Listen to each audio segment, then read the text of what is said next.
Okay, go. Okay. So this pocket watch is from the Wilder family who helped settle the Crete area. Almond Wilder.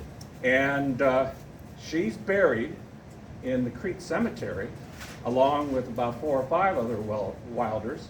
When I came here a few months ago, I was on my GPS, I noticed that there was a Wilder cemetery near Richton Road.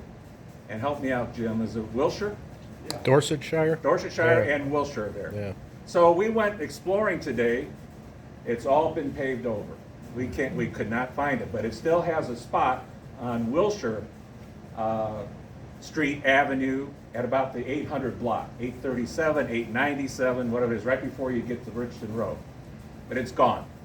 So the 6 or 8 members that are on the stone in the Crete cemetery are the only significant legacy that they have. Charles Wilder, I believe, when I got a picture of it, he was at the presentation on Sauk Trail. And if I understand it right, and that's back in the 1930s, if I understand it right, he was probably the father of Chester Wild. And Chester Wild lived on Columbia Avenue right before you get to, or right at the corner of 2nd Street and Columbia with his wife Juanita. They did not have children, and he died in 1960, and she lived to be 97 and died in 2004. She was a good friend of my mother's, so when my mother died, I saw these and I took them.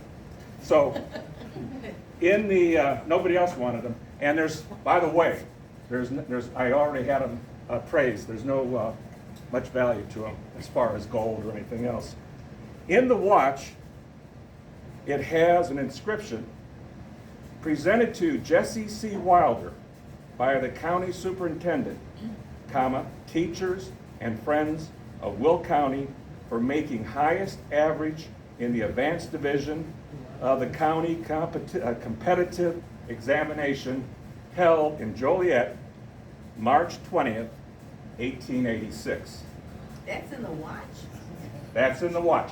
I got to get a new prescription. I had to use a, it's so small, I couldn't do it. So let me see if I can even.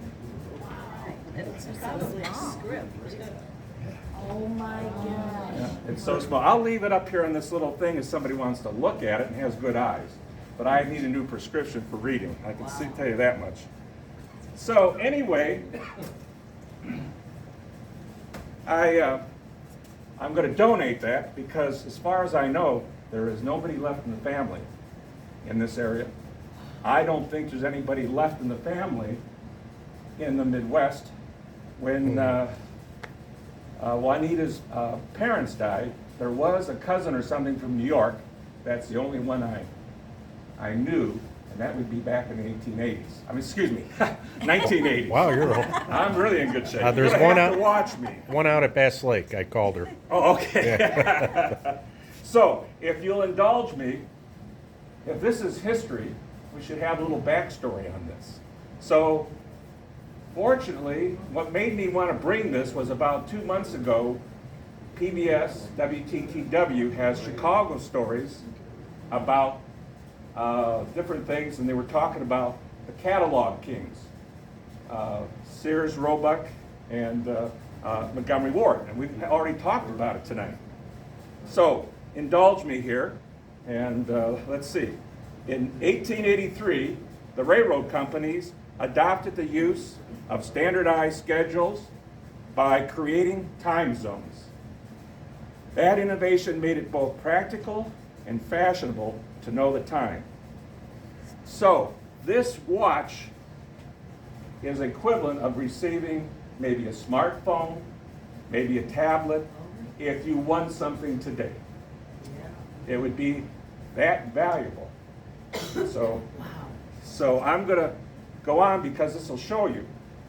At that time, in 1883, after we had this time zones become official, in Minnesota, there was an 11-year-old boy by the name of Richard Warren Sears.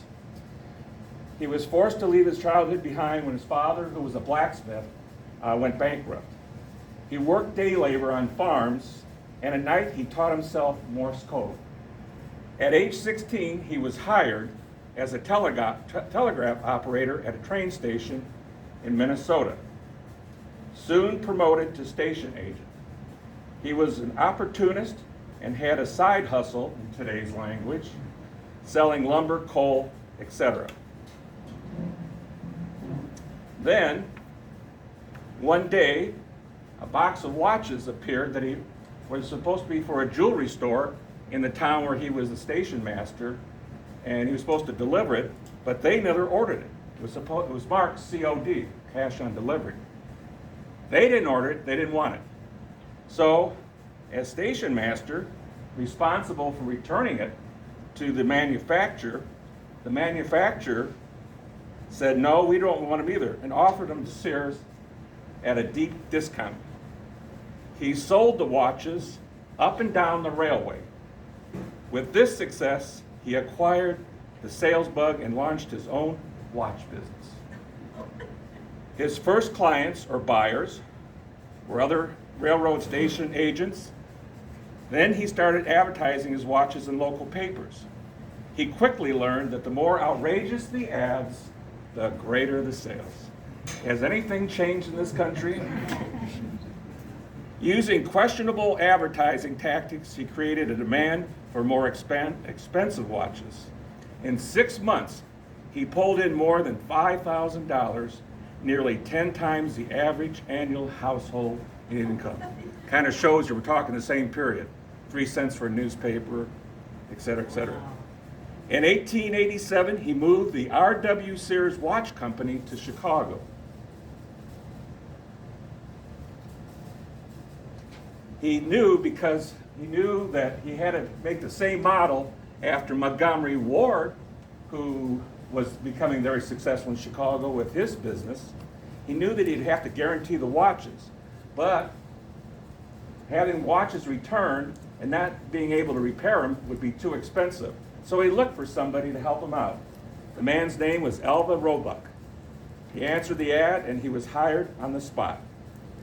The company flourished, and then Sears decided to sell the company for $72,000 and moved back to Minnesota to become a real estate investor. Well, what happened next? Let's see if I got my notes right here. Yeah. What happened next was he got the itch to come back and get into business again. He contacted Roebuck, they formed a company, and that's when it officially became Sears Roebuck. And so he went from just selling watches and jewelry to selling cheapened products and distressed merchandise with a catalog. Now, let me just say this. Montgomery Ward was a more upright man. As we all know the story, he tried to save the lakefront, make it a park, but when he treated his customers, he treated his customers with respect and dignity, but not with Sears. He was a hustler. For example, he would advertise a sewing machine for $1. What was it? A needle and thread. That was the fine line. So he wasn't the best person to do business with, but who really saved the company and made Sears what it is today is Julius Rosenwald. And he came along in 1895, and he eventually was able to buy the company out, but he left the name because he was Jewish. And because of anti-Semitic possibilities, he did not want anybody to know that he owned the company. So, has anything changed? So, that's where that is. I do want to say a couple things about Montgomery Ward. Well, actually, both of them. What made their companies really successful, because I don't have one more sheet here, was, now I don't have the date, but early in 1900 or thereafter, the government started doing RFD, Rural Free Delivery. When they did that, it made it possible to get catalogs cheaply to all the people in the rural areas. Montgomery Ward stayed with that model probably too long. He looked towards the rural people to do the work.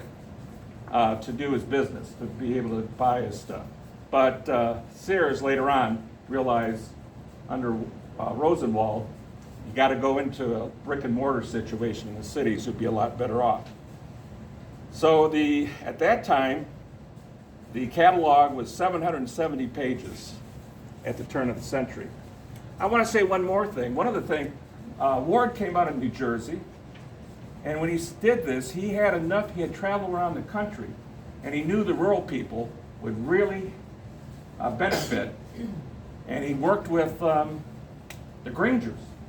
That's where he started, with the Grangers in the rural areas, who were really the proponents to help the farmers get cheaper prices so that they could live better and so forth. And he also recognized that if he sent catalogs into the South, that the African American community could now buy products without anybody knowing in the community what they were buying. They would not become targets for people, anybody that accumulated wealth down there, that those who controlled the cities or the towns would try to take it away from them. Now they could have nice things in their homes, and they could have a different way of life. And Montgomery Ward was one of the not institutors, what's the word I'm looking for, but instigators to get it going, and people could live. And the poor white folks in the rest of the country too now had a way to have nicer things at a cheaper price. So they were especially Ward, he was the Amazon, and later Sears were the Amazon of the 19th century, early 20th century. So in any case, the watches, very important in railroad history and important to the individuals, because now it became fashionable and important to know what time it was, because the main transportation was the railroad.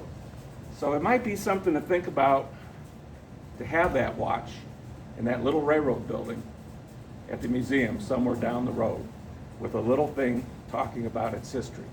And we'll go from there. I think I've taken up enough time, but thank you for listening. And I hope down the road, I'm cleaning out other things that I can present other things of Crete history before the year's over with.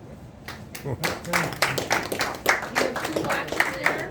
Yeah, the other watch was at the same time period. This is 1890 something by Minnie. But I looked in the gravestones, nobody was Minnie. There is a Winona.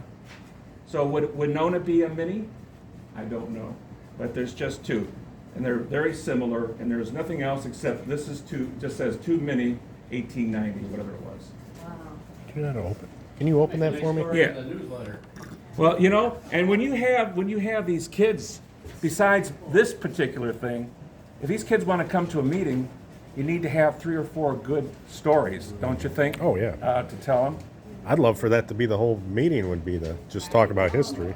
Yeah, that's just awesome. Let's get a picture of you holding those things up here, too. Oh, okay. We'll see if we get a newspaper picture in there. Oh, okay. Well, You got that down a hanger, even a little. yeah, it's even got a glass case. Oh, really? Yeah. So that's the way it was. Yeah.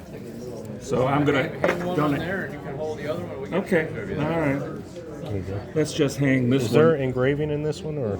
Yeah, here. Okay. I'm having trouble with this one. It's quite an ornate case there, isn't it? Well, yeah, I mean, you got to really look at them close. Yeah, when Charles Wilder sold the farm, he's the one that had his family dug up and moved to Crete Cemetery. Oh, you know, I wonder if that was the story. Yeah. You know, I just About the don't- 20s or 30s, Okay. because they just didn't know whether their loved ones would rest in peace. You know. You want to hold it? I got my grandfather's. Oh, do you? Like that. He got it for his 18th birthday. I'll see. I think, It was yeah. important. Yeah. Of course, I didn't say it. I should have said it. The railroad conductors for years, or railroad employees, got a gold watch. Yeah. All right, let's get a good picture of you here. We'll maybe have you with the background of the plain wall here. So. Okay, you want me? Stand right where you're at. Okay, there we go.